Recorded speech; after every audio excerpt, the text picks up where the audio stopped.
He leaned in, smiling, just loud enough for everyone to hear, reminding the room that she used to be his wife, and now she served drinks. Glasses rattled in her hands. The crowd watched, and he thought he was untouchable. What he didn't know was that the man standing behind her owned the room and was about to end him. If this story pulled you in, make sure to hit that subscribe button so you never miss what's coming next. I've got another unforgettable story dropping tomorrow. And while you're here, jump into the comments and tell me where you're watching from. I love seeing our community from all around the world. Alright, let's get back into it. 5 years. For 5 years, Jeannie Clement had rebuilt herself from nothing. Survival by brutal survival. Over the ashes Nicholas had left behind. But one night at an exclusive alumni reunion in the very hotel where she now worked, he tried to burn her down again. He stood before their former classmates in his tailored tuxedo, his voice soaked in false concern, painting her as a cautionary tale, a discarded wife who'd fallen as far as ambition could drop. He thought he had her cornered, shamed, and silenced. He thought the room belonged to him. He never imagined the man who owned it had been watching every move he made. The assignment notice had been sitting in her employee locker for 2 weeks. A single printed sheet clipped to the weekend schedule. Platinum Ballroom, Street Laurent Alumni Gala. Full service required. Jeanne Clement, no. She was only Jeanne now. Stripped even of the surname she'd once shared with him, had stared at those words until they blurred. Her fingers had traced the edges of the paper, creased from being folded and unfolded too many times, a familiar tightness building in her chest. It wasn't the reunion itself that made her hands shake. It wasn't the whispers, the pity, the inevitable questions from people who remembered her as someone else entirely. It was him, Nicholas. The name alone was a scar that had never properly healed, a wound she'd learned to live with, stitched closed but still tender, still capable of splitting open at the slightest pressure. The break room door opened quietly. Jeanne didn't need to turn around to know who it was. Timothée Roussel moved through his own hotel the way shadows moved through light, silent, inevitable. Impossible to ignore once you'd noticed him. He was a man built from a different kind of authority than Nicholas. Where Nicholas was all polished surfaces and calculated charm, Timothée was the unshakable weight of stone beneath still water. Ink climbed from beneath his collar, dark lines that hinted at stories he never told. His presence didn't demand attention, it commanded it without asking. He set a cup of coffee beside her on the metal table, his voice low and steady. "You're thinking about tomorrow night." It wasn't a question. Jeanne exhaled slowly, her shoulders dropping half an inch. "It's absurd, isn't it, that I still let him get to me like this? It's been 5 years since the divorce." "Wound's close, Jeannie," Timothée said quietly, his dark eyes resting on her with something close to understanding. "But scars don't disappear. He wasn't just your husband. He was the man who taught you what cruelty looked like when it smiled." His knuckles brushed the back of her hand just once, deliberate and grounding. "You don't owe him your fear." "Not anymore." Jeannie looked down at the schedule still clutched in her other hand, at the life she'd clawed her way into, at the uniform that had become armor instead of shame. She had survived Nicholas Lambert once. Tomorrow night, she would do it again. But survival had come at a price Jeannie had never imagined paying. 5 years earlier, she had been Jeanne Lambert, wife of one of the city's most promising financial strategists. Nicholas had been everything ambition wrapped itself around, sharp-minded, relentlessly confident, the kind of man who walked into rooms and made them feel smaller simply by existing in them. She had loved him the way you love a wildfire. Beautifully, dangerously, without realizing you're standing too close until the heat has already scarred you. Their life had looked flawless from the outside. Private charity galas, weekend retreats in the countryside, dinner parties where influence was traded like currency, and Jeannie played her role perfectly poised, gracious, just intelligent enough to charm but never threaten. She had believed she was building something permanent, a partnership, a future. She hadn't realized she was being constructed. Nicholas controlled everything. The guest lists, the friendships, the way she dressed, the way she spoke in public, the version of herself she was allowed to be. He called it refinement. He called it love. And for years, Jeannie had believed him because the alternative that she had married a man who saw her as an accessory, a reflection of his own success, was too unbearable to accept. Then the cracks began to show. Nicholas's investments, the ones he'd always spoken about with such certainty, started collapsing, quietly at first. A missed return here, a delayed payout there. But Nicholas was never a man who accepted failure, especially not his own. So he did what he had always done best. He redirected the narrative. Documents were altered, signatures forged, conversations reframed in emails Jeannie never remembered sending. By the time the financial regulators came knocking, Nicholas had built an entire architecture of blame, and Jean was its foundation. She was the one who had mismanaged the accounts, the one whose poor judgment had led to risky decisions, the one who had been in over her head from the beginning. And because Nicholas was charming, because he was well-connected, because he knew exactly how to position himself as the victim of his wife's incompetence, the story stuck. The divorce was swift and surgical. Jeannie's accounts were frozen pending investigation. Her reputation evaporated overnight. Friends stopped returning calls. Invitations stopped arriving. The life she had known simply ended. Nicholas emerged unscathed. Wounded, perhaps, in the public eye, tragic even. The man who had loved too blindly and paid the price but unscathed. Within a year, he was rebuilding. Within 2, he was thriving. Jeannie was left with nothing but debt, suspicion, and a name that opened no doors. She had taken the first job she could find, then the second, then the third. Rent didn't care about dignity. Survival didn't wait for pride to catch up. She moved from administrative temping to retail to finally, mercifully, a position at one of the city's most exclusive hotels. The work was invisible. That was the point. She learned how to carry trays without trembling, how to respond to dismissiveness with silence, how to exist in rooms full of people who would never see her as anything more than part of the furniture. It was not the life she had imagined, but it was hers. And in the quiet, grinding repetition of it, Jeannie had learned something Nicholas never could, that survival, real survival, didn't require applause. It only required waking up and choosing to continue. Now, standing in the break room with Timothy's coffee growing cold beside her, Jeannie folded the assignment notice one last time and slipped it into her pocket. Tomorrow night, she would walk into that ballroom. She would see Nicholas again, and she would endure. Nicholas Lambert had always known how to make an entrance. Tonight was no different. The Street Laurent Alumni Gala was in full swing by the time he arrived, fashionably late in the way that only the truly confident could afford to be. The platinum ballroom shimmered with golden light from the crystal chandeliers overhead, casting warm halos across marble floors and silk-draped tables. Laughter rolled through the space like champagne bubbles, expensive, effervescent, empty. Nicholas paused just inside the double doors, letting the moment settle around him. He wore his tuxedo the way other men wore armor, perfectly tailored, midnight black with satin lapels that caught the light just so. His dark hair was swept back with deliberate casualness, a few strands falling artfully across his forehead. Even his stubble looked calculated, the kind of grooming that whispered effortless while costing a fortune to maintain. He smiled wide, bright, absolutely certain of his welcome, and the room responded exactly as he'd known it would. "Nicholas! My God, is that really you? Lambert! Get over here, you bastard! Looking good, man. Really good." They swarmed him within seconds. Old classmates, former teammates, people whose names he'd half forgotten but whose admiration he'd never doubted. Handshakes turned into backslaps. Backslaps turned into embraces. Someone thrust a glass of scotch into his hand, and Nicholas accepted it with the ease of a man who had never questioned whether he deserved good things, because he had won. 5 years after the divorce, 5 years after the scandal that should have buried him, Nicholas Lambert had done what he always did. He had climbed. New investors, new ventures, a penthouse in the financial district with floor-to-ceiling windows that framed the city like a conquest. He'd rebuilt his reputation brick by polished brick, and tonight, standing in this ballroom surrounded by people who remembered him only as successful, he was the living proof that resilience, his kind of resilience, always paid off.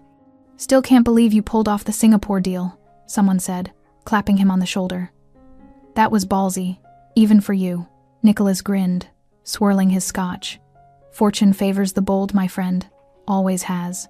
What he didn't say, what he never said, was how many people he'd stepped on to get there, how many contracts he'd manipulated, how many partnerships he'd quietly sabotaged, how many times he'd redirected blame when his own decisions went south. Winners didn't apologize. Winners rewrote history. And Nicholas Lambert was very good at winning.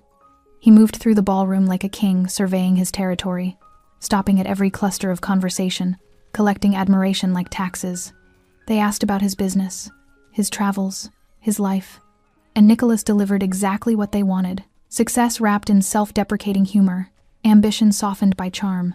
No one mentioned Jean, at least, not directly. But Nicholas could feel the unspoken question hovering in the spaces between compliments, the curiosity, the gossip that had circulated years ago, whispered behind cupped hands and closed doors. Poor Nicholas. Married the wrong woman, nearly ruined him. He'd worked hard to shape that narrative, to position himself as the victim of misplaced trust, the man who'd loved too deeply and learned the hard way. It had worked. People pitied him for surviving her, and that pity had turned into respect. Nicholas took another sip of scotch, savoring the burn, and let his gaze drift across the room. The ballroom was packed now, alumni reconnecting over past hors d'oeuvres and nostalgic lies about how much they'd all changed. The hotel staff moved between them like ghosts, silent, efficient, invisible. That's when he saw her. At first, he thought he'd imagined it. A trick of the light, maybe, or too much scotch on an empty stomach. But no, there she was, across the ballroom, her dark hair pulled back in a simple knot, wearing a crisp white shirt and black service vest, carrying a tray of champagne flutes with the careful precision of someone who couldn't afford to make mistakes. Gina, his ex-wife, working as a waitress at his reunion. The shock of it hit him first sharp and cold, like ice water down his spine. Then came something else, something darker and infinitely more satisfying. Oh, this is perfect. Nicholas felt the smile tugging at the corner of his mouth before he could stop it. He'd known, abstractly, that Jeannie had fallen. That was the inevitable consequence of her own failures after all. But seeing it, witnessing it with his own eyes, watching her reduced to serving drinks to people who'd once treated her as an equal, that was something else entirely. That was justice. She hadn't noticed him yet. She was too focused on navigating the crowd, her expression carefully blank, her movements efficient and unobtrusive. She looked smaller than he remembered. Tired, the kind of tired that lived in the bones, that no amount of sleep could cure. Good, she should be tired. She should be exactly where she was, invisible, irrelevant, erased from the world they'd once shared. Nicholas drained the rest of his scotch and set the empty glass on a passing tray. His pulse quickened not from nerves but from anticipation. This was too good an opportunity to waste. Too delicious. After everything she'd put him through, the investigations, the scrutiny, the months of rebuilding his name, didn't he deserve this? Didn't he deserve to remind her, just once, of how far she'd fallen, of how high he'd climbed? He straightened his bow tie, smoothed his lapels, and began moving through the crowd toward her. Someone called his name, but Nicholas barely heard it. His attention was locked on Jean now, on the way she kept her eyes down, on the careful distance she maintained from the guests. She was trying so hard to be invisible. He was going to make sure everyone saw her. "Excuse me," Nicholas said smoothly, weaving between conversations. "Just need to grab a drink." But he wasn't thirsty. He was hunting. And Gina Clement, no. Not Clement anymore. Not Lambert either. Just Gina. Stripped of everything she used to be, had no idea he was coming. Jean had learned to make herself invisible. It was a skill she'd developed over 5 years of service work, honed in hotel ballrooms and corporate events where being noticed meant you'd done something wrong. Keep your head down. Move efficiently. Smile politely when required, but never hold eye contact long enough to suggest you're anything more than part of the decor. Tonight, that invisibility felt like survival. The Platinum Ballroom was full now, packed with faces she recognized from another lifetime. Alumni from Street. Laurent, the elite private college where she'd once belonged, where she'd worn designer dresses instead of a service vest, where her last name had opened doors instead of closing them. She recognized Isabelle Moreau by the bar, laughing too loudly at something a man in a navy suit had said. Isabelle had been in her study group once. They'd spent late nights in the library together, sharing coffee and complaints about Professor Duchamp's impossible exams. Isabelle's eyes had passed right over Jean 20 minutes ago without a flicker of recognition. Or maybe it wasn't lack of recognition at all. Maybe it was something worse. The deliberate choice not to see. Jean adjusted her grip on the serving tray and moved toward the next cluster of guests. 3 champagne flutes, arranged in a perfect triangle. She'd learned that presentation mattered, even in service, especially in service. "Champagne?" she offered quietly to a group near the tall windows. A woman in emerald silk took a glass without looking at her. "Thank you." The words were automatic, empty.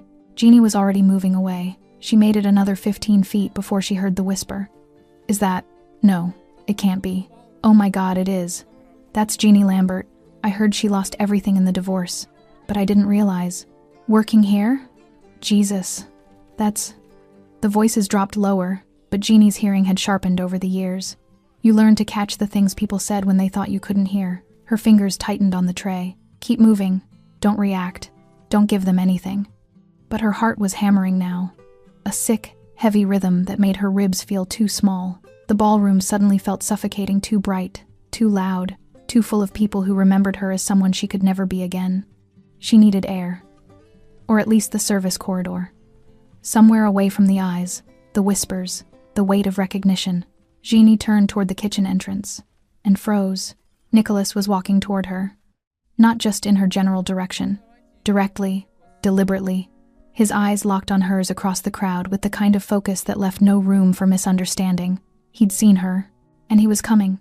No, please, not now. Not here. Jeannie's instinct screamed at her to run, to disappear into the staff corridors and let someone else cover this section of the room. But her feet wouldn't move. Her body had locked up, frozen in that terrible space between fight and flight where neither option felt possible. Nicholas closed the distance in seconds, his smile easy and confident, designed to look friendly to anyone watching. But Jean knew that smile.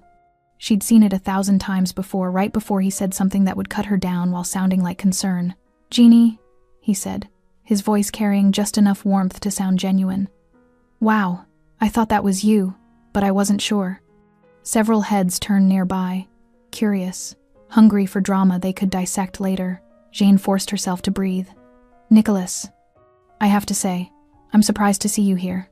His gaze traveled deliberately from her face to her vest, to the tray in her hands. "Working the event, that's quite a change." There was a pause, a beat just long enough for the implication to settle. "Quite a fall, you mean?" "It's honest work," Jeannie said quietly, hating how small her voice sounded. "Oh, absolutely. No shame in that at all." Nicholas's smile widened, but his eyes stayed cold. "I think it's admirable, actually. Really. Not everyone has the humility to start over from the bottom." Each word landed like a carefully placed blade. A woman in a black cocktail dress nearby had stopped mid-conversation, her attention fully on them now. Then another guest. Then another. The whispers were spreading, rippling outward through the ballroom like blood in water. "They're watching. Everyone's watching. Could I get you something?" Jean asked, clinging to professionalism like a lifeline. "Champagne? The bar has..." "Actually," Nicholas interrupted smoothly. "I was hoping we could catch up. It's been, 5 years? You look..." He paused, his gaze traveling over her again with theatrical consideration. "Different." The champagne flutes on her tray trembled slightly. "Don't shake. Don't let him see you shake. I'm working, Nicholas. I can't." "Oh, of course. I wouldn't want to keep you from your duties." He reached out and plucked one of the champagne flutes from her tray with casual entitlement. "Must be exhausting, though, being on your feet all night, serving people you used to know as equals." Someone nearby laughed small, uncomfortable, quickly stifled. Jeannie's face burned. Nicholas leaned in slightly, lowering his voice just enough that only she could hear the venom beneath the false sympathy. "I hope you're managing okay, Jean. Financially, I mean. I know how hard it must be. Rebuilding from everything." His eyes glittered with satisfaction. He was enjoying this. The tray was shaking now, a visible tremor that Jean couldn't control no matter how hard she tried. The remaining champagne flutes clinked softly against each other, the sound absurdly delicate in the heavy silence that had fallen around them. She wanted to scream, to throw the tray at his perfect, smug face, to tell everyone in this room exactly what he'd done to her, how he'd manipulated and framed and destroyed her while walking away clean. But her voice had disappeared, her power had disappeared. She was invisible again, except now. She was the wrong kind of visible, the kind that invited pity and schadenfreude in equal measure. Nicholas straightened, his public smile returning. "Well, it was lovely seeing you, Jean. Take care of yourself." He turned away, champagne in hand, already rejoining a group of admirers who welcomed him back with easy laughter. And Jean stood there, tray trembling in her hands, burning with shame under the weight of 100 watching eyes. She'd survived 5 years of invisibility, but this public execution disguised as a reunion, she didn't know if she could survive this. Timothy Roussel had not been invited to the Street Laurent alumni gala. He didn't need to be. He owned the hotel. He moved through the service corridor behind the Platinum Ballroom with the same unhurried precision he brought to everything. Silent footsteps on polished tile, dark eyes absorbing details most people would miss. The kitchen staff nodded as he passed, respectful but not surprised. Timothy walked his property often, appearing in hallways and back offices without warning, checking on operations with the kind of attention that came from knowing exactly how empires crumbled, one overlooked detail at a time. Tonight, though, he wasn't inspecting inventory or reviewing staffing schedules. Tonight, he was looking for someone. He'd noticed her 3 weeks ago, though noticed wasn't quite the right word. You noticed weather, you noticed traffic. What had happened 3 weeks ago was something else entirely. Timothy had been leaving through the service entrance near the loading docks late, past midnight. After a meeting that had required his particular kind of persuasion, he'd been distracted, his mind still running calculations on debts owed and lessons that needed teaching, when he'd heard the voice. Quiet, firm, unafraid. Hey, leave him alone. Timothy had stopped, one hand on the door, and looked back. A woman in a hotel uniform stood between 2 of his kitchen staff and 3 men who had clearly been drinking somewhere less reputable than his bar. The men were bigger, louder, aggressive in that stupid way alcohol made people aggressive. They'd been harassing the younger staff members, cornering them near the dumpsters, making threats that were probably empty but dangerous nonetheless. The woman, Jean, he'd learned later, had stepped directly into the confrontation without hesitation. No backup, no weapon, just her voice and a conviction that seemed to come from somewhere deeper than common sense. "This is private property," she'd said, her tone steady despite the tremor in her hands. "You need to leave. Now." One of the men had laughed, stepping closer. "Or what, sweetheart? You gonna make us?" Timothy had been about to intervene. Violence was often necessary in his world, and he had no patience for men who threatened the vulnerable when Jean had done something unexpected. She'd pulled out her phone, held it up, and smiled. "Not friendly, not afraid. Something else. Security footage is already recording. My manager's on speed dial. And if you take one more step, I'm calling the police and making sure every officer knows exactly where to find you." She'd paused, letting that sink in. "So yes, I'm going to make you. Question is whether you leave embarrassed or in handcuffs." The men had left. And Timothy, watching from the shadows, had recognized something in her he rarely saw, the kind of courage that came from having nothing left to lose. He'd made inquiries, quiet ones, learned her name, her history, the ex-husband who'd destroyed her, the life she'd lost, the quiet, grinding survival she'd built in its place, and he'd remembered. Timothy Roussel did not forget debts, or loyalty, or people who stepped into danger to protect others when no one would have blamed them for walking away. Now, standing in the service corridor with the muffled sounds of the gala bleeding through the walls, Timothy checked his watch. 10:30. The event was in full swing, which meant Jean would be in the ballroom, navigating the kind of crowd that would never see her as anything but help. He'd planned to check in briefly, make sure she was managing, then retreat to his office. Timothy preferred to remain invisible at events like this. His presence tended to change the temperature of a room, and not always in ways that were good for business. But something felt wrong tonight. A tension in the air, perhaps, or instinct honed by years of reading rooms where violence simmered just beneath polite surfaces. Timothy pushed through the staff entrance into the ballroom and stopped just inside, partially concealed by one of the tall marble columns that lined the space. The scene unfolded before him like a play he'd seen too many times before. Power wielded casually, cruelty disguised as charm, someone being dismantled in public while everyone watched.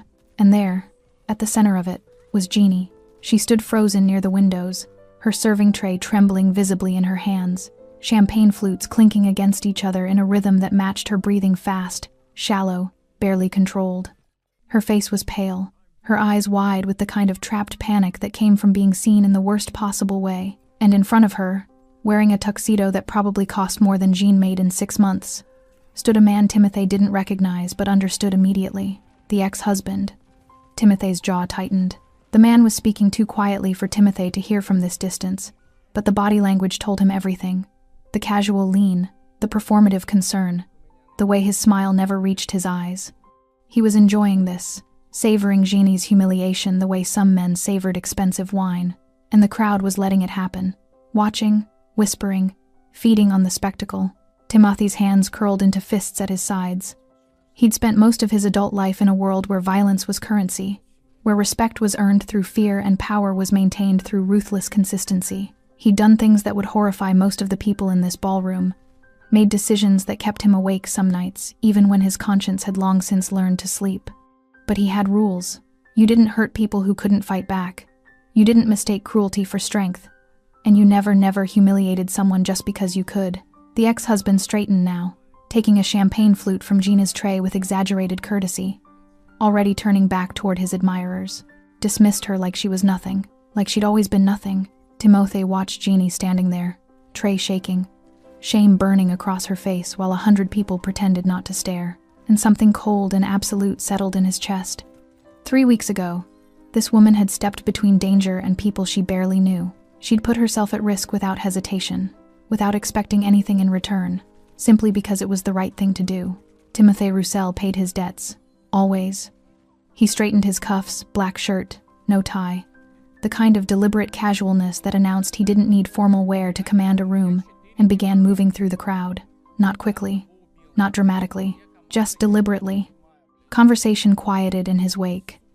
Not because people recognized him, most didn't, but because some part of the human brain recognized predators even when they moved like prey. Timothy's eyes never left the ex-husband's back. The man was laughing now, champagne raised, completely unaware that the room had just shifted beneath his feet, completely unaware that he'd just made a very serious mistake. Jeannie couldn't move. She stood in the center of the platinum ballroom with a tray of champagne that felt like it weighed 1,000 pounds, and she couldn't move. Her legs had locked. Her breathing had gone shallow. The faces around her blurred into an indistinct mass of judgment and pity and barely concealed satisfaction. This is what she's become.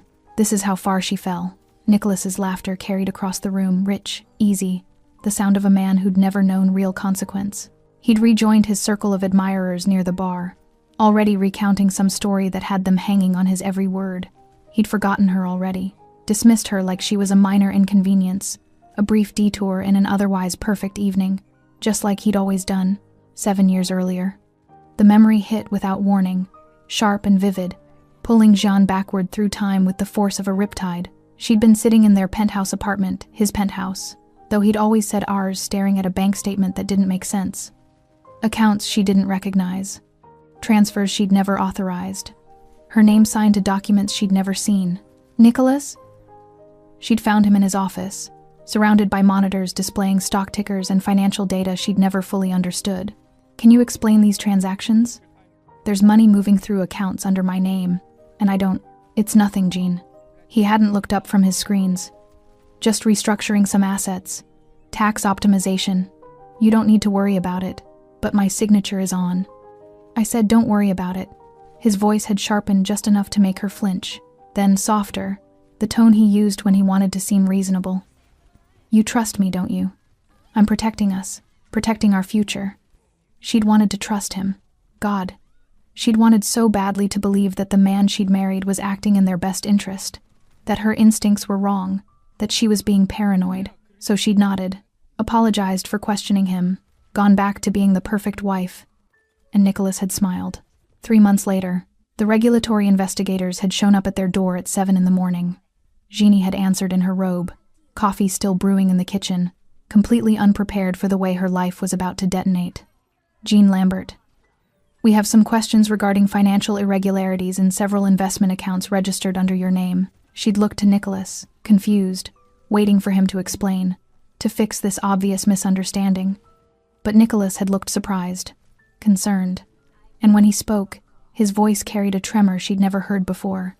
Jeannie, what did you do? The floor had dropped out from under her. 1 month after that, the divorce papers had arrived via courier, clean, efficient, accompanied by a letter from Nicholas's attorney, explaining that while Mr. Lambert sympathized with his wife's regrettable choices, he could not allow her financial mismanagement to further damage his professional reputation. The letter suggested strongly that Jean accept the settlement offer without contest. Fighting would only prolong the investigation, increase legal costs she couldn't afford, and potentially result in criminal charges. Translation: sign, disappear, and consider yourself lucky he wasn't pressing charges himself. Jean had read that letter 17 times, searching for some crack in the narrative, some piece of evidence that would prove what she knew in her bones, that Nicholas had set her up, systematically, deliberately, that he'd used her trust as a weapon, her signature as a shield, her name as a convenient place to dump his own failures. But she had no proof, no allies, no resources to fight a man who'd spent years building exactly this kind of exit strategy. So she'd signed, and watched everything burn. Present, the ballroom snapped back into focus with brutal clarity. Jean was still standing there, tray trembling, the weight of 5 years pressing down on her shoulders like collapsed architecture. She could feel the eyes on her, some curious, some pitying, some gleefully entertained by the spectacle of her humiliation. Nicholas had done this to her once before, in private, with lawyers and documents, and the cold machinery of institutional power. Now he was doing it again, publicly, because he could, because there was no one to stop him, because she was nothing. The tray slipped slightly in her grip, champagne sloshing dangerously close to the rim of the glasses. Move. Just move. Get to the kitchen. Disappear. But her body wouldn't cooperate. Shock had frozen her in place, turned her into a statue of her own shame while the entire room bore witness. Poor thing, someone murmured nearby. I heard she lost everything. Well, you make your choices, don't you? I always thought there was something off about her. Too quiet. Too, I don't know, guilty. The words burrowed under Jeannie's skin like parasites. They believe him. They all believe him. Of course they did. Nicholas was successful, charming, convincing. And Jean? Jean was the cautionary tale. The woman who'd reached too high, married too ambitiously, and paid the price for her presumption. That's what happened when you let a man rewrite history. When you let him control the narrative. The truth became irrelevant. Only the story mattered. And Nicholas had always been exceptional at telling stories. Across the ballroom, Nicholas raised his champagne glass. Her champagne. The one he'd taken from her tray like it was his right and someone proposed a toast. To Nicholas Lambert, proof that you can survive anything if you're smart enough and strong enough. Laughter. Applause. Glasses clinking. Jean felt something crack inside her chest. Not her heart that had broken years ago, had been rebuilt from scar tissue and spite and the grinding necessity of survival. This was something else. Something deeper. The last fragile belief that the world was fundamentally fair. That truth mattered. That suffering eventually led to justice. It didn't. The world belonged to men like Nicholas. Men who knew how to smile while they destroyed you. Men who understood that power wasn't about being right, it was about being believed. And Jeannie had nothing. No power. No voice. No way to fight back that wouldn't make everything worse. The tray shook harder. One of the champagne flutes tilted dangerously.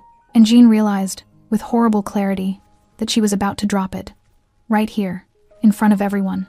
The final humiliation. Then, a presence behind her. Close enough that she could feel the shift in air, the displacement of space.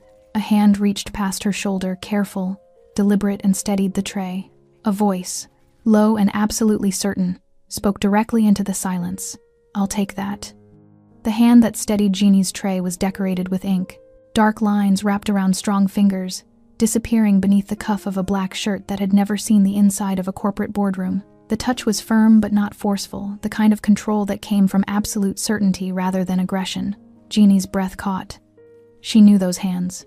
She'd seen them 3 weeks ago, sliding a €50 tip across the bar with a quiet, "Thank you," after she'd defended his staff. She'd seen them again last week, signing her paycheck in the administrative office, where he sometimes worked late into the night. Timothy Roussel, her employer, the owner of this hotel. And if the whispers in the kitchen were even half true, a man whose influence extended far beyond luxury accommodations and 5-star service. "I'll take that," he said again, his voice pitched low enough that only Jeannie could hear. It wasn't a question. It was a statement of fact, delivered with the kind of quiet authority that made questioning it feel impossible. Jeannie's fingers loosened on the tray automatically, muscle memory responding to a command her brain was still processing. Timothy lifted it from her hands with practiced ease, as though he'd spent years carrying trays instead of running an empire built on things polite society didn't discuss in ballrooms. For a moment, they stood there, Jean frozen, Timothy directly behind her, close enough that she could smell the faint scent of expensive cologne and something else. Something darker. Smoke, maybe, or danger. "Go to the kitchen," he said quietly. "Take 10 minutes. Breathe." "I can't, I have to. Jean." Her name in his mouth sounded different than it did in Nicholas's. Not possessive, not dismissive, just present, real. "Go." She went. Her legs moved on autopilot, carrying her through the crowd that had been watching her humiliation with such rapt attention. But now their eyes had shifted. Now they were looking at the man who'd appeared behind her like a shadow gaining substance. The man who currently held her serving tray with the same ease most people held their car keys. Jeannie didn't look back. She pushed through the service door and into the corridor beyond, where the sounds of the gala became muffled and distant. Her hands were shaking worse now, adrenaline flooding her system in delayed reaction. She pressed her palms against the cool tile wall and forced herself to breathe. In, out, behind her, through the small window in the service door, she could see Timothy still standing exactly where she'd left him, holding her tray, looking directly at Nicholas. The ballroom had gone very, very quiet. It happened in stages, conversation dying in ripples, spreading outward from the point where Timothy stood like blood seeping through silk. The alumni who'd been so eager to watch Gina's humiliation now found themselves transfixed by something else entirely. By someone else. Timothy Roussel didn't look like he belonged at a college reunion. He looked like he belonged in darker places. Places where business was conducted without contracts and disagreements were settled without lawyers. His black shirt was open at the collar, revealing more of the intricate tattoos that climbed his neck. No bow tie, no tuxedo jacket, just expensive fabric tailored to fit a body that had clearly seen violence and survived. He stood perfectly still, holding a serving tray, his dark eyes fixed on Nicholas Lambert, with the kind of attention predators gave prey right before they struck. Nicholas, to his credit, recovered quickly. He turned, champagne glass still in hand, and offered the easy smile of a man who'd never met a social situation he couldn't charm his way through. "I'm sorry. Do I know you?" Timothy didn't smile back. "No," he said simply. "You don't." The word landed in the silence like a stone in still water. Nicholas' smile wavered slightly. Around them, guests had stopped even pretending to have other conversations. This was better than the reunion itself, drama unfolding in real time, tension thick enough to taste. "Well," Nicholas continued, his tone still friendly but with an edge creeping in. "I appreciate you helping out the staff, but I think we had everything under control. Did you?" It wasn't a question. It was a contradiction, delivered with such flat certainty that it made Nicholas's statement retroactively sound like a lie. Nicholas's jaw tightened almost imperceptibly. "Look, I don't know who you are, but this is a private event for Street Laurent alumni. If you're with the hotel staff, perhaps you should. I own the hotel." 4 words, delivered without emphasis, without pride or aggression or any need to prove the claim. Just fact. The silence deepened. Nicholas blinked, his confident expression flickering like a faulty light. "You... what?" "This hotel. I own it." Timothy's gaze never wavered. "Which makes this my ballroom, my event, my space." A pause, deliberate and pointed. "And my employee you were harassing." The word harassing cut through the room like a blade. "I wasn't," Nicholas started, but Timothy interrupted with the kind of quiet certainty that made interruption feel inevitable. "Yes, you were." Someone near the bar coughed uncomfortably. A woman in a red dress suddenly found her phone fascinating. The crowd that had been so eager to witness Jeannie's humiliation now seemed desperate to be anywhere else. Nicholas's face flushed. Not embarrassment, Jean would have recognized that. This was anger, the specific rage of a man used to controlling narratives suddenly losing his grip on the story. "With all due respect," Nicholas said, his voice hardening, "my conversation with my ex-wife is none of your concern." "Your ex-wife," Timothy repeated slowly, as though tasting the words, "is my employee, working in my establishment, which makes her welfare very much my concern." He took a single step forward, not aggressive, not threatening, just closing distance. The champagne flutes on the tray he still held didn't even tremble. "And what I witnessed," Timothy continued, his voice dropping lower, "was a man using his social position to publicly humiliate someone who couldn't defend herself. Someone who was required, by the terms of her employment, to stand there and take it." Nicholas opened his mouth, but nothing came out. For the first time all evening, he had no response, no charm, no deflection, no clever reframing, just silence. And in that silence, power shifted, not loudly, not dramatically, but absolutely. The room no longer belonged to Nicholas Lambert. It belonged to the man holding the serving tray, whose quiet presence carried more authority than all of Nicholas's expensive charm combined. Timothy set the tray down on a nearby table with deliberate care. Then, he looked at Nicholas again.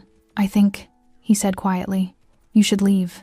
Nicholas Lambert had been asked to leave places before, bars where he'd gotten too drunk, offices where deals had gone sour. Even a country club once, after an incident involving another member's wife that he'd managed to smooth over with apologies and carefully placed donations. But he had never been told to leave while standing in front of a room full of people who were supposed to admire him, not by someone dressed like they'd just walked off a crime scene.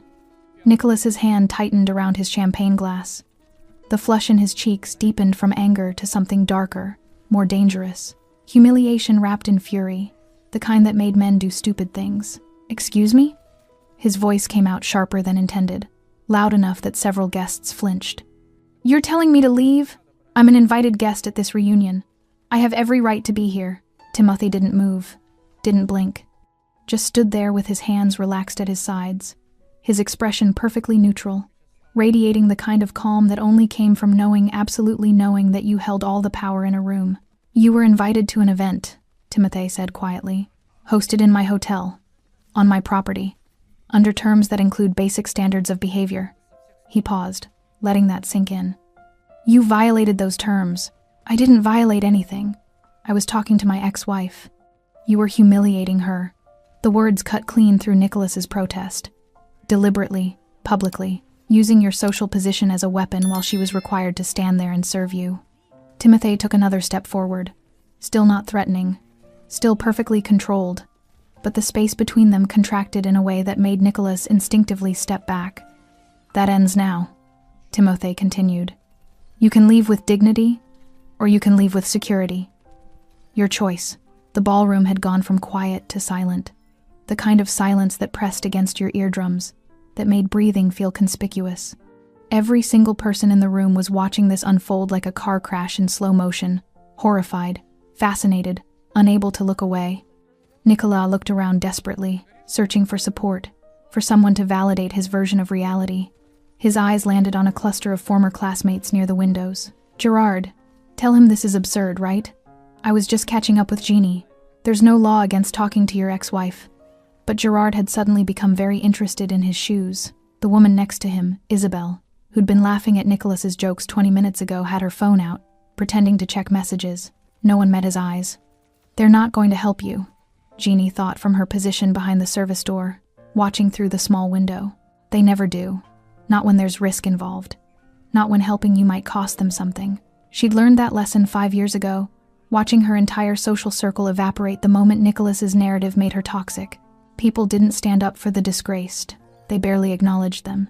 But now the roles had reversed. Now Nicholas was the one being publicly dismantled, and the crowd that had enabled his cruelty 20 minutes ago was already distancing themselves, already rewriting the evening's events in their minds so they wouldn't be complicit. Nicholas turned back to Timothy, and something desperate flashed in his eyes. The look of a man realizing he'd badly miscalculated. "Do you have any idea who I am?" he demanded, voice rising. "I'm a senior partner at Chevalier Investments. I manage portfolios worth hundreds of millions. You can't just—" "I can." Timothy's voice remained level, unimpressed. "This is private property. I'm the owner. And you're trespassing. This is insane. Someone get the event coordinator. The event coordinator works for me," Timothy said simply, "as does every person in this hotel. And right now they're all receiving the same instruction. Nicholas Lambert is no longer welcome on these premises." He pulled his phone from his pocket with unhurried precision and typed something quickly. Within seconds, Jeannie saw movement at the ballroom's far entrance. 2 security guards, broad-shouldered, professional, wearing the hotel's signature black uniforms, positioned themselves just inside the doors. Not moving forward, not making a scene, just present, a reminder that Timothy's words carried weight beyond social courtesy. Nicholas saw them too. His face went from flushed to pale, anger draining into something closer to panic. "You're making a mistake," he said, but the confidence had leaked out of his voice. "You don't know who you're dealing with. I have connections, lawyers. I could make things very difficult for Mr. Lambert." Timothy's voice dropped even lower, barely above a whisper, but somehow it carried through the entire ballroom with perfect clarity. "I know exactly who I'm dealing with. A man who destroys people weaker than himself and calls it ambition. A man who frames his ex-wife for his own financial crimes and walks away clean." He paused, his dark eyes boring into Nicholas with surgical precision. "A man who mistakes cruelty for power because he's never encountered the real thing." The air left Nicholas's lungs. "He knows," The realization hit Jeannie like a physical blow. Timothy knows what Nicholas did. I've seen your type before, Timothy continued, his voice carrying the weight of absolute certainty. Men who think money makes them untouchable, who believe the right suit and the right smile can erase any sin. His expression didn't change, but something cold and final entered his eyes. You're wrong. Nicholas opened his mouth, closed it, opened it again. No words came. For the first time in perhaps his entire adult life, Nicholas Lambert had nothing to say. No deflection, no charm, no clever reframing that would let him regain control of the narrative. He'd been stripped of his primary weapon, his voice, and left standing in front of 100 witnesses with absolutely no power left to wield. Timothy gestured subtly toward the exit. The security guards straightened, ready. Leave, Timothy said quietly. Now, it wasn't a request. It was a fact being delivered in advance. Nicholas would leave. The only question was how much dignity he'd have left when he did.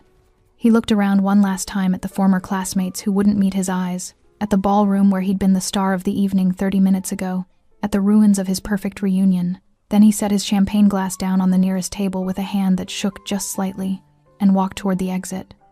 The crowd parted for him like water around stone, silent, watching, already forgetting him. The security guards followed at a respectful distance, not touching him, not forcing him, just escorting, making sure he actually left. The doors closed behind Nicholas Lambert with a soft final click, and he was gone. The ballroom exhaled. It happened slowly, like air returning to lungs that had forgotten how to breathe. Conversation resumed in careful whispers. Glasses clinked. Someone laughed nervously, then stopped abruptly, uncertain whether laughter was appropriate yet. Timothy stood exactly where Nicholas had left him, hands relaxed at his sides, expression unchanged. He didn't acknowledge the stares, didn't perform for the audience that was still watching him with the kind of wary fascination usually reserved for wild animals that had wandered into civilization. He simply turned and walked toward the exit Nicholas had just been escorted through, not hurrying, not hiding, just leaving. Behind the service door, Jean's heart hammered against her ribs. She'd watched the entire confrontation through the small window, unable to look away, barely able to process what she'd just witnessed. Nicholas, the man who'd destroyed her life, who'd walked away from their marriage untouched and triumphant, had just been publicly dismantled by a man who spoke in whispers and moved like shadows. And now that man was walking toward the exit, toward Nicholas. Jeannie's body moved before her mind caught up. She pushed through the service door and into the corridor that ran parallel to the ballroom, the staff-only passage that connected to the main lobby. Her shoes made soft sounds against polished tile as she hurried forward, following the route she knew Timothy would take. She found them near the lobby's side entrance. Nicholas stood rigid near the glass doors, flanked by the 2 security guards who maintained a professional distance close enough to intervene, far enough to avoid outright confrontation. His tuxedo looked rumpled now, his perfect hair slightly disheveled from running his hands through it. The confidence he'd worn like armor had cracked, revealing something smaller underneath. Timothy approached without urgency, his footsteps barely audible on the marble floor. Nicholas turned at the sound, his face twisting with an emotion Jeannie couldn't quite name. Rage, maybe, or fear pretending to be rage. "Are you satisfied?" Nicholas demanded, his voice echoing in the empty lobby. "Humiliating me in front of everyone I know? Destroying my reputation based on lies from a woman who, Mr. Lambert."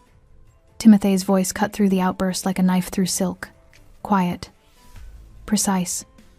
Absolute. "Your security escort ends here, but I need you to understand something before you leave."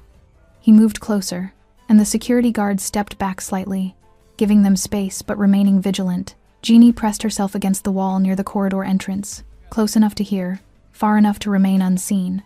"I don't make threats," Timothy said, his voice pitched low enough that Jeannie had to strain to catch the words. "I don't posture. I don't waste time on intimidation. So what I'm about to tell you isn't a warning. It's simply information you should have." Nicholas's jaw clenched. "I don't know what Jean told you, but..." "She told me nothing." The words landed with finality. "I don't need her testimony to know what you are. I've seen men like you my entire life. Men who build success on other people's destruction, who frame the innocent and walk away clean because they understand how to manipulate systems designed to protect them." Timothy's expression remained perfectly neutral, but something in his eyes had gone cold. Not angry.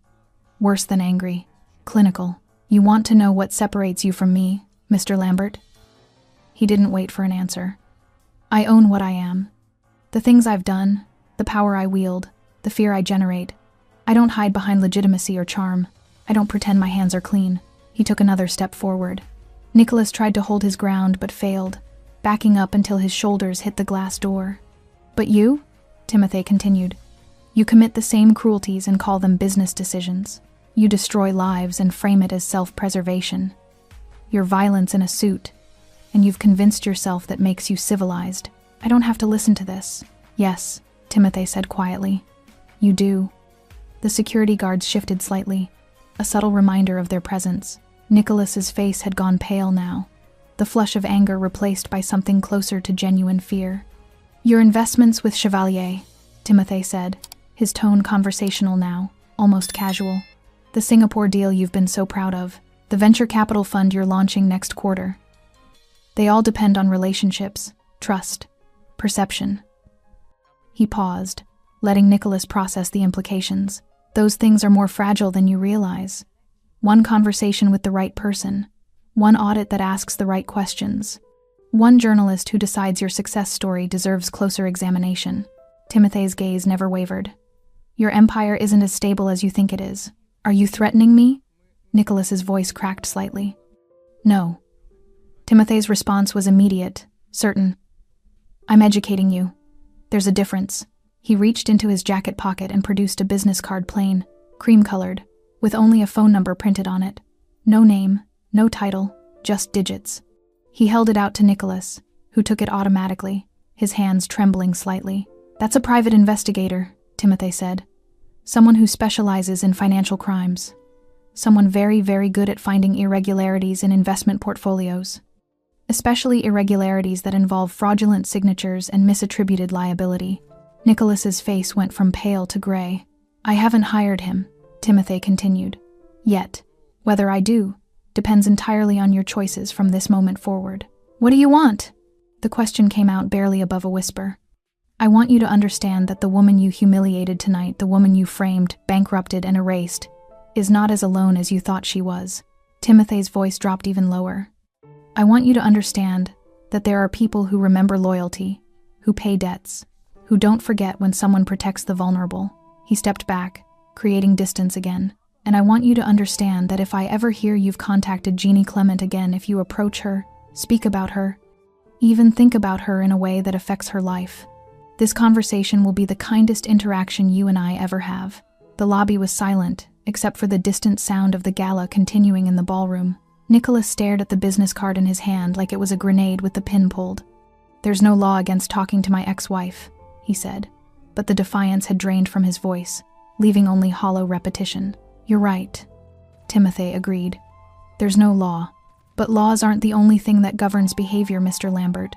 Sometimes it's simply understanding who has power and who doesn't. He gestured toward the door. Leave now. Drive carefully. Go home and consider whether your pride is worth what it might cost you. Nicholas looked like he wanted to say something to salvage some scrap of dignity, to issue his own threats, to reassert control over a situation that had thoroughly escaped him. But he didn't. He just turned, pushed through the glass doors, and walked into the night. The security guards waited until he'd crossed the parking circle and disappeared into the darkness before nodding to Timothy and returning to their posts. Timothy stood alone in the lobby for a long moment, his expression unreadable. Then, without turning around, he spoke. You can come out now, Jeannie. Jeannie's breath caught. She stepped out from the corridor, her uniform feeling suddenly too tight, her hands still trembling from adrenaline and shock and something else she couldn't name. Timothy turned to face her, his dark eyes finding hers across the marble expanse. I told you to take 10 minutes, he said quietly. That was barely 5. Jeannie opened her mouth to apologize, to explain, to thank him. She didn't even know where to start. But Timothy raised a hand, stopping her. Don't, he said simply. You don't owe me gratitude. I did what should have been done 5 years ago. He walked toward her slowly, stopping a respectful distance away. The question is, he continued, his voice gentle now, what do you want to do? Jeannie blinked. I don't understand. The ballroom is still full of people who watched him humiliate you, people who remember you as his victim. Timothy's gaze held her steadily. You can go home right now, end your shift, let someone else finish the evening. Or, he paused, you can go back in there, Jean stared at Timothy like he'd just suggested she walk back into a burning building. Go back?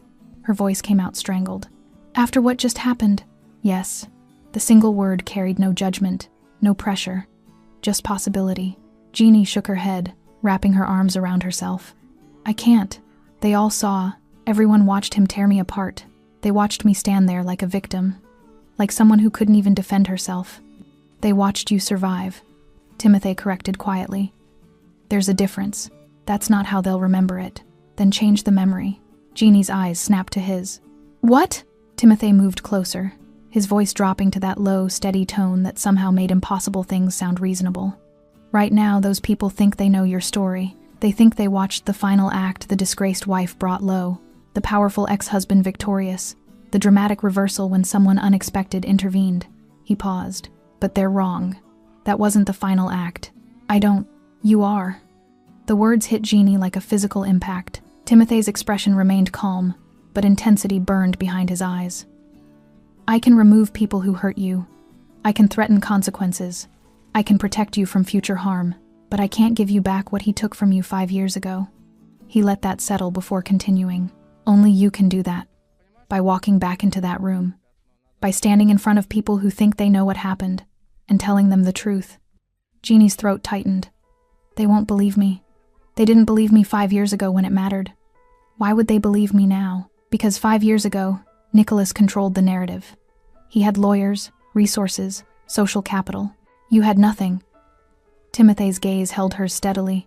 But tonight, I just removed his power in front of 100 witnesses.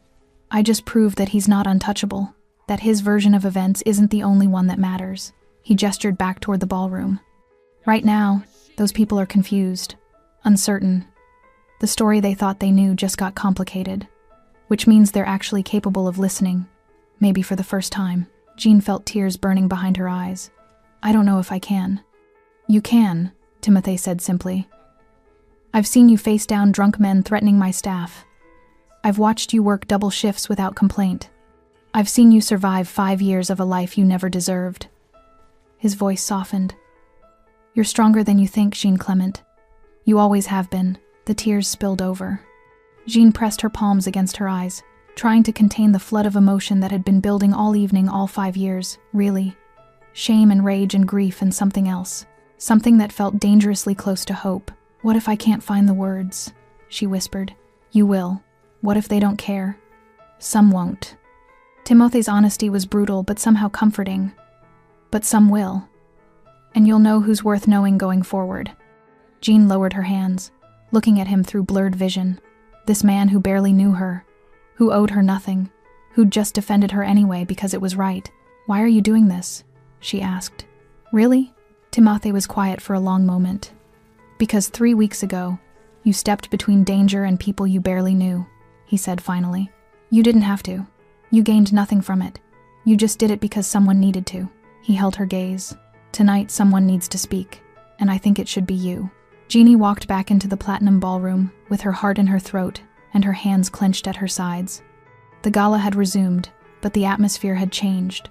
Conversations were quieter now, more careful. People kept glancing toward the exit Nicholas had been escorted through, then at each other, processing what they'd witnessed. When Jean entered, heads turned.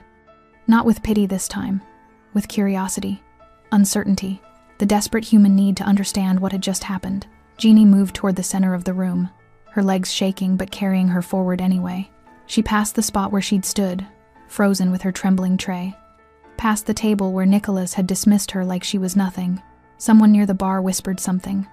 Another person shushed them. The room gradually quieted. Jeannie stopped in the open space near the dance floor. The chandeliers cast golden light across marble and silk, across faces she'd known in another life. Her voice, when it came, was smaller than she wanted. But it was hers. My name is Jeannie Clement. More heads turned. The remaining conversations died. Some of you knew me as Gina Lambert, Nicholas's wife. She forced herself to breathe. The woman who lost everything because of her own failures, her own poor judgment. A few uncomfortable shifts in the crowd. That's the story Nicholas told. The story investigators believed. The story that followed me for 5 years while he rebuilt his reputation and his wealth. Gina's voice grew steadier. It's also a lie. Someone gasped softly. Isabel, her former study partner, was staring at her with wide eyes. Nicholas didn't just divorce me. He framed me. The words felt both terrifying and liberating.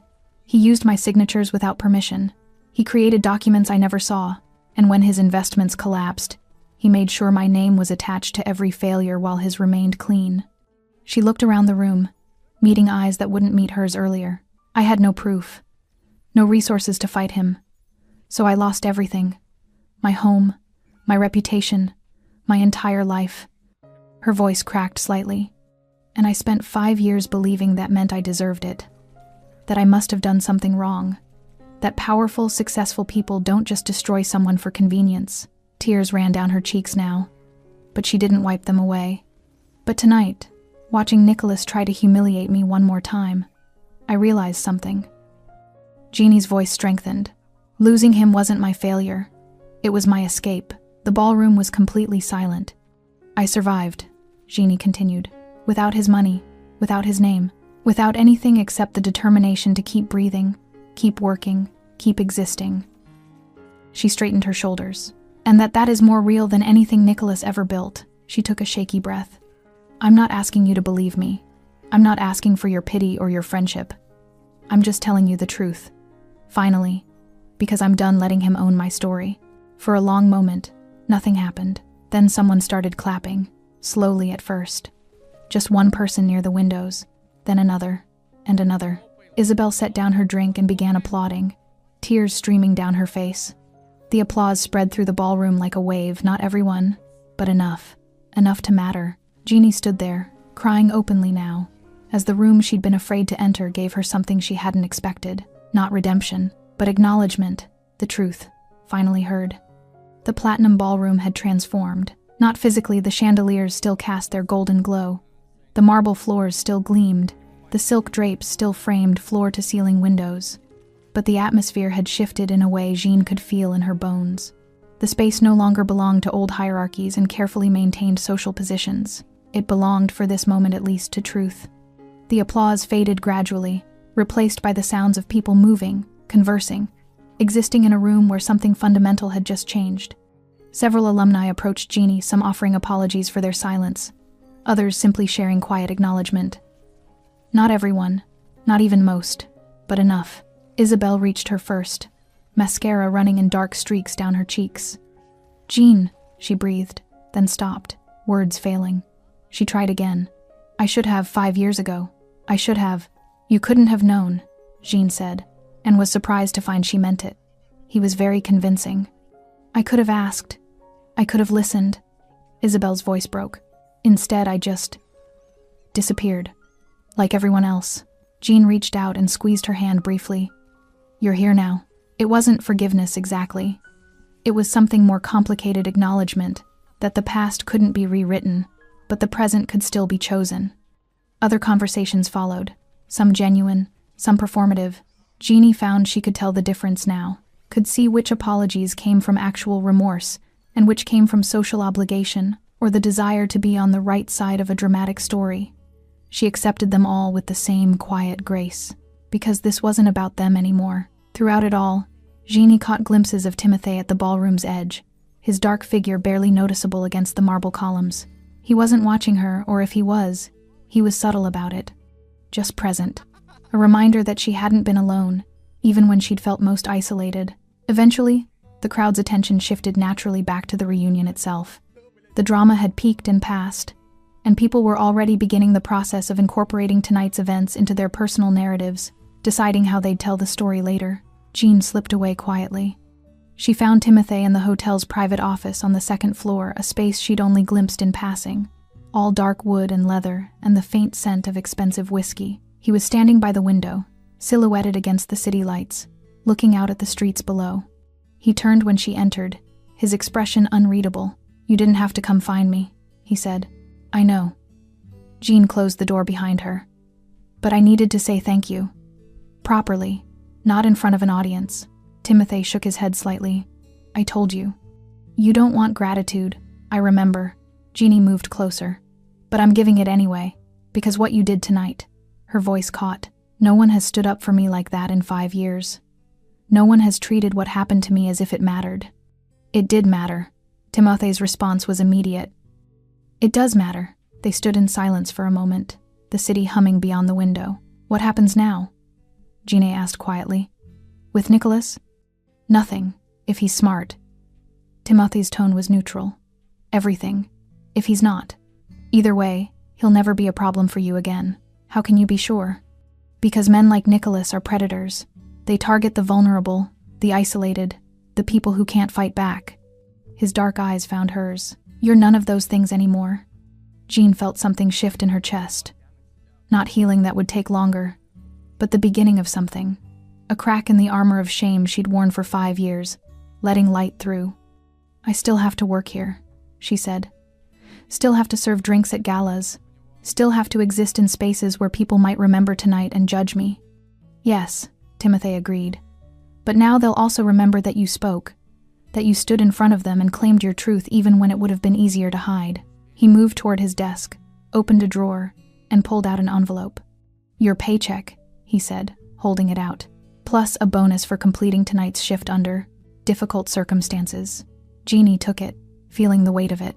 Probably more than a normal bonus. Probably Timothy's way of helping without making it obvious charity. Thank you, she said again. Timothy nodded once, then turned back to the window. A clear dismissal, though not unkind. Just the behavior of a man who'd done what needed doing and saw no reason to linger in the aftermath. Jeanne started toward the door, then paused with her hand on the handle. Timothy? Yes, the investigator. The one whose card you gave Nicholas. She hesitated. Does he actually exist? Timothy's reflection in the window showed the barest hint of a smile.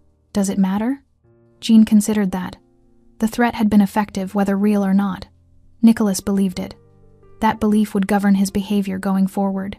I suppose it doesn't, she admitted. Then consider it another story, Timothy said quietly. One that serves its purpose by existing as possibility rather than fact. Jeanne smiled despite herself. You're a complicated man, so I've been told. She left him there, silhouetted against the city, and made her way back downstairs. The hotel lobby was quieter now. The gala would continue for another hour, but Jeanne's shift had effectively ended the moment she'd walked back into that ballroom and spoken. She changed out of her uniform in the staff locker room, pulling on jeans and a sweater, removing the vest that had felt like armor and vulnerability in equal measure. Her reflection in the small mirror looked tired, older than 32. But something in her eyes had changed. She looked solid, present, real. Jeanne packed her uniform carefully, closed her locker, and walked through the hotel's side exit into the night. The air was cool, late autumn, promising winter. The city sprawled around her, lights and traffic, and the constant hum of life continuing regardless of individual dramas. Jeanne stood on the sidewalk for a long moment, envelope in her pocket, car keys in her hand. 5 years ago, Nicholas had taken everything from her home, her reputation, her sense of self. But standing here now, after speaking her truth in a room full of witnesses, after being defended by someone who barely knew her but recognized her worth anyway, Jeanne realized something crucial. Nicholas hadn't destroyed her. He'd stripped away everything false, everything built on his approval and his narrative, and what remained, the part that had survived poverty and shame and 5 years of grinding survival, that part was entirely, absolutely hers. That part couldn't be taken. She started walking toward her car, her steps steady. Tomorrow she'd wake up in her small apartment. She'd still have bills to pay and shifts to work. She'd still be building a life from fragments, still figuring out who she was beyond Nicholas's shadow. But tonight, she'd spoken. Tonight, she'd stood in front of her past and refused to let it define her future. Jeanne Clement walked away from the hotel, from the reunion, from Nicholas, from the woman she'd been when the evening started, and felt something she hadn't felt in 5 years. Not happiness exactly, not peace, but possibility. The future, open and uncertain and entirely her own. She got in her car, started the engine, and drove home, whole. Thanks for staying with this story right till the final moment. You're the reason these stories come alive. If you're ready for another powerful journey, just tap the next video on your screen. And before you go, leave a quick comment and rate this story from 1 to 10. I'm excited to see your thoughts and connect with you down there. А все равно, сути дела не меняет, как бы зарплата плюс-минус везде там, больше, чуть меньше. Как бы, и, наверное, это все, вот эта общая ситуация, наверное, у многих привела к во-первых, сфера развлечений, да, всякие там кредиты и так далее, настолько загоняют каждого в задницу человека. И об этом на самом деле никто так-то не говорит. Какое количество сейчас, допустим, даже в те же сложные времена такие, когда вот сейчас идет там специальная военная операция, да, где люди вообще умирают, в принципе, за какую-то сумму денег. Ну, то есть, какая мотивация, то есть, у мужика идти, типа, на войну, воевать и, ну, как бы заработать денег? Потому что он вот в обычной жизни не понимает, типа, как реализовать себя. Ну, он понимает, что он может пойти работать на какую-то работу, где зарплаты его все равно не будет хватать. Как бы, тут тоже двойственная сторона. Хорошо, когда она есть, плохо, когда ее нету. Да, вот это маленькая даже зарплаты. Но морально-то ты все равно подавлен. Ты понимаешь, да, я там пойду туда, но как бы смысла мне этого не принесет большого. Да, у меня там станет, если я вообще не работаю и буду работать за 50 тысяч, хорошо, что они у меня есть, я смогу там покушать себе купить. Но это же дизмораль. Когда ты заходишь в интернет и видишь, как люди там в Дубае летают, покупают себе огромное количество автомобилей какие-то.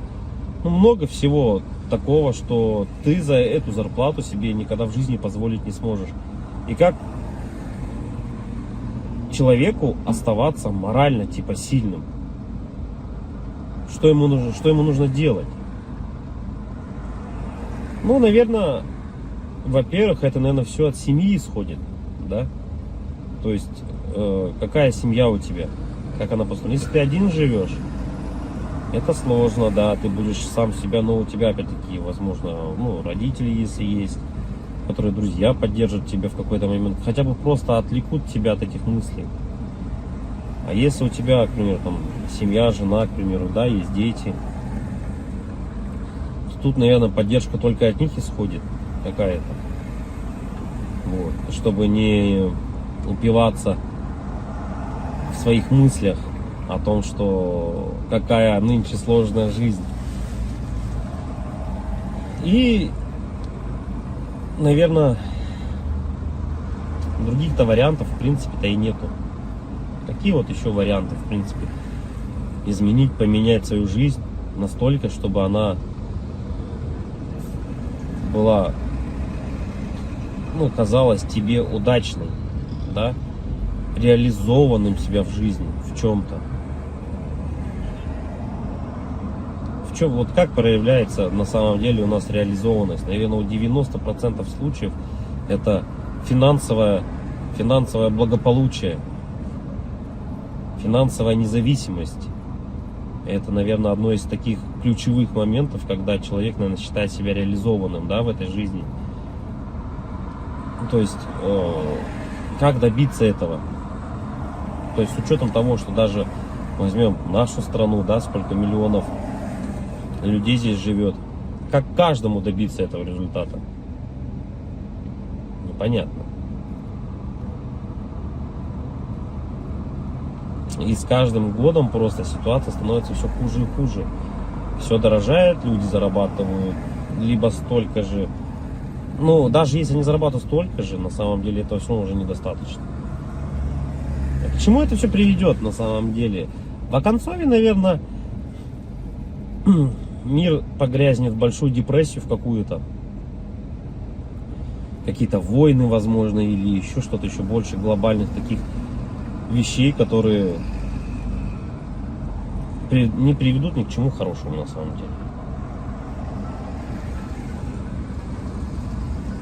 Поддержка каждого человека именно для того, чтобы он держался, наверное, морально, заключается в том, что, ну, наверное, дом, в который ты приходишь, должен быть крепостью твоей.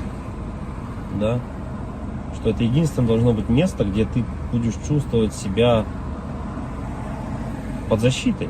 Для этого было придумано, наверное, своя пещера изначально, потом свои какие-то чумы, палатки различные, да, потом все это превратилось, на данный момент это у нас дома, квартиры, в которые мы приходим и должны ощущать себя в безопасности,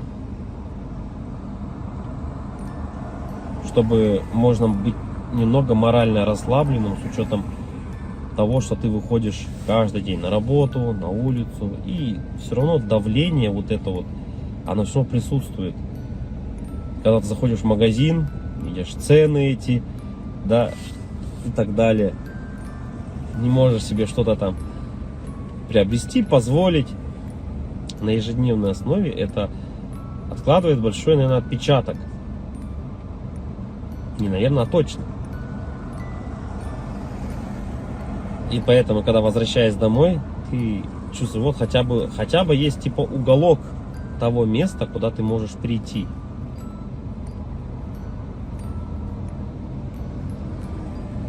Уголок на самом деле человеку много тоже не надо. Можно хотеть большего, но на самом деле человеку одному много не надо. Да? Ему нужно спальное место, спокойное место, где можно подумать. Ну, это когда ты один, к примеру, да? Когда у тебя есть семья, к примеру, ты приходишь домой, опять-таки, тут хотя бы, да, поговорить о каких-то вещах. Просто об отрешенных вещах, наверное. И, возможно, при этих же условиях у тебя и появляется какая-то дополнительная мотивация для реализации себя. А когда у тебя нету ничего, вот это уже становится проблемой. И это у многих на самом деле. Что значит не иметь ничего?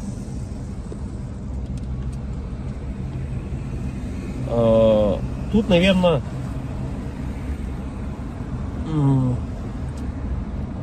самое главное, дизмораль у человека еще возникает при том, что это уже, наверное, где-то в глубине души даже она возникает при даже хорошей финансовой подушке такой, которая у тебя есть, хороших финансовых деньгах, да, то есть, но нету вот внутреннего ощущения, к примеру, дружбы, семьи, любви и так далее. Это уже отдельно на самом деле разговор, потому что мы, вот, к примеру, можем взять, как сейчас вот Новстрой, если кто-то смотрит, насколько тяжело обладать такими финансами и не иметь, по сути, ничего. Ни друзей, ничего не иметь. Так главное, это получается для бедных главное деньги, для богатых главное какое-то внутреннее ощущение нужности, не из-за денег. Вот такое вот. И это борьба какая-то такая и вот эти два слоя общества, богатые и бедные, они друг друга не понимают. На самом деле из-за этого, возможно. Потому что богатый человек, он уже не смотрит на деньги, он не считает эти деньги. Ему важно внутреннее вот это вот ощущение того, что он нужен без них даже. Это как Тони Старку сказали: а кто ты без костюма? На вот это я филантроп, тудым-сюдым, он сказал, да? Так и человеку, у которого много денег, ты задашь вопрос: а кто ты без денег? Ну, что ты представляешь себе без денег? Вот и это, наверное, возможно, таких людей богатых, как вот, например, там Новстрой, задав ему этот вопрос: а кто ты без денег? Он на него ответить-то и не сможет. Обратная сторона людей бедных, да, вот если мы посмотрим, человеку